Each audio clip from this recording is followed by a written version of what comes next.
Hello, this is Marcus Giuliano from Aroma Bistro. Today I want to talk to you about brandies, and we have a great brandy selection here at Aroma.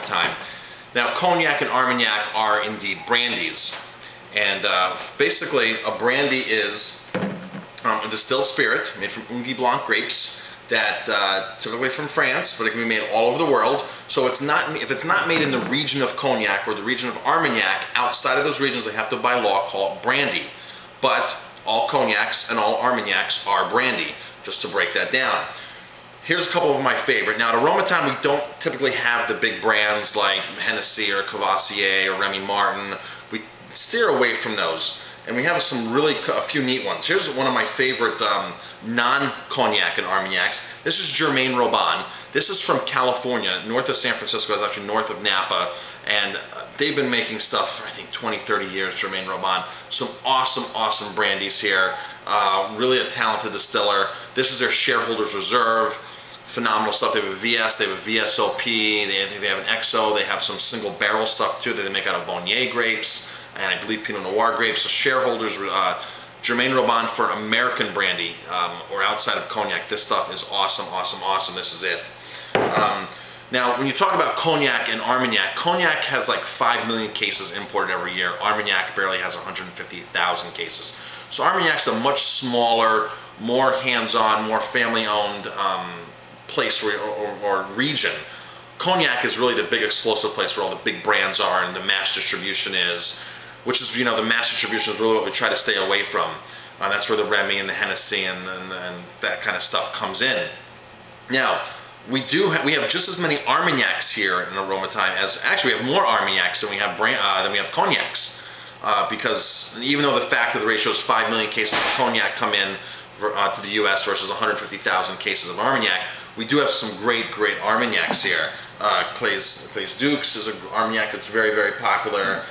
One of my most popular ones, Kelt. The Saint Alban is not here. I'm actually out of that right now. Here's another one. Here's another one, the Montal. So we have some really neat Armagnacs. So if you want to try something different, definitely look for an Armagnac, because you're going to have a small, like I said, much smaller production. Usually smaller family-run businesses or smaller distilleries. This is not blown up yet.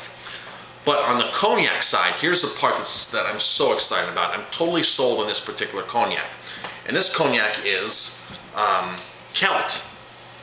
Kelt is a distiller out of Cognac, France. And we have a couple of theirs. We have their VSOP and I have their XO. And now Kelt does something really interesting. 100 years ago, or maybe even longer than 100 years ago, what spirit companies would do is they would take their barrels, their oak barrels, and send them to the New World, being America, so maybe this was 200 years ago, and they would take the oak barrels once they got to America and then bottle them here in America. But once the corporations got a hold of the branding and the advertising, they wanted the bottle to get shipped to America now, or to its final destination in the properly labeled bottle with the companies, all the companies advertising on the bottle, the label. Well, Kelt says, you know, something's missing here. Something's missing drastically. The allure of the ocean has been lost because now everything's bottled at the distillery and then shipped across the ocean. So what Kelt does is they have they're called a Tour du Monde, tour of the world, and they take their Cognac while they're in oak barrels, put them on a ship, and send it around the ocean. And they send it around the ocean for a period of months, maybe 3 months, 6 months. I'm not sure the exact. I used to know. I used to be up on all this. It's in the oak barrel. It's in the actual oak barrel, and it's going on the ocean throughout. You know, it goes to like 21 different ports of call. So it gets, you know, it goes through the Panama Canal, goes around southern Africa, goes into Asia, and it makes its way back to the distillery months after its original journey. Now, what do you think is happening to this oak, or to the Cognac, while it's in the oak barrels on the ocean? It's rubbing against all the oak inside the barrel. It's washing the oak. It's getting more of the flavor out. It's complexing. It's making it more mellower, more drinkable. But the neat thing about the oak, you know, oak is permeable. And when you're shipping around the ocean, you have all this different pressures and atmosphere of the pressure of the ocean. That with that combination and with it constantly hitting oak, that's the allure of the ocean that Kelt was talking about. That they were actually saying we've lost the allure of the ocean. Well, now they're putting it back into the bottle. So they ship this thing around the world, this bottle. They send it back into their distillery in Cognac, France, and from there, they put it in the bottle and ship it to its final destination.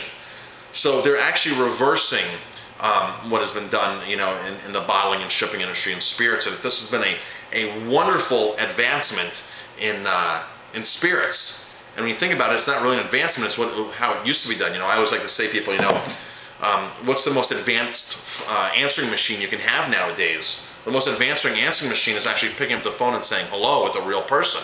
So going back into tradition sometimes was the best way, as we're finding out. The allure of the ocean really comes through on here.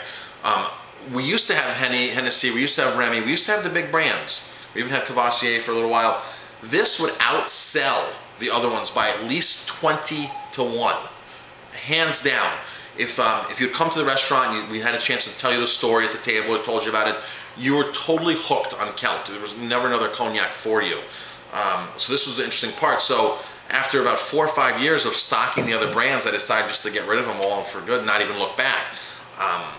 We've never, ever, ever, ever had anybody complain or be disappointed that they haven't had their favorite cognac in after they've discovered this here at Aroma Time. So this has been a neat, neat thing. And this is like the thing with a lot of things in our bar, you know, whether it's absinthe. One of my favorite absinthes is from California, which is part of the Germain Robin people. They're very well affiliated out there.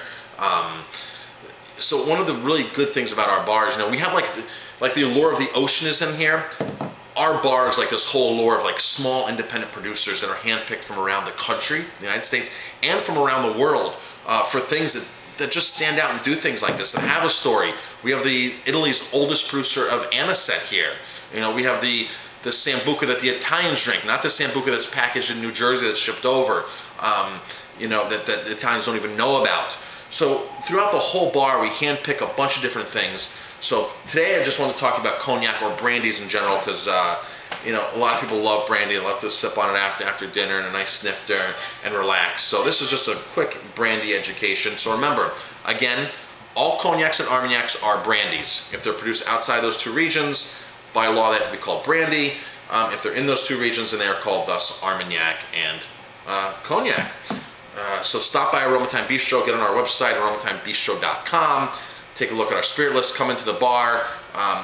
The same amount of single malt scotches we have, a lot of those, a lot of small American produced bourbons as well. Really exciting on that stuff. Stay tuned for all those kind of videos too. aromatimebistro.com, certified green in the Hudson Valley. We'll see you soon.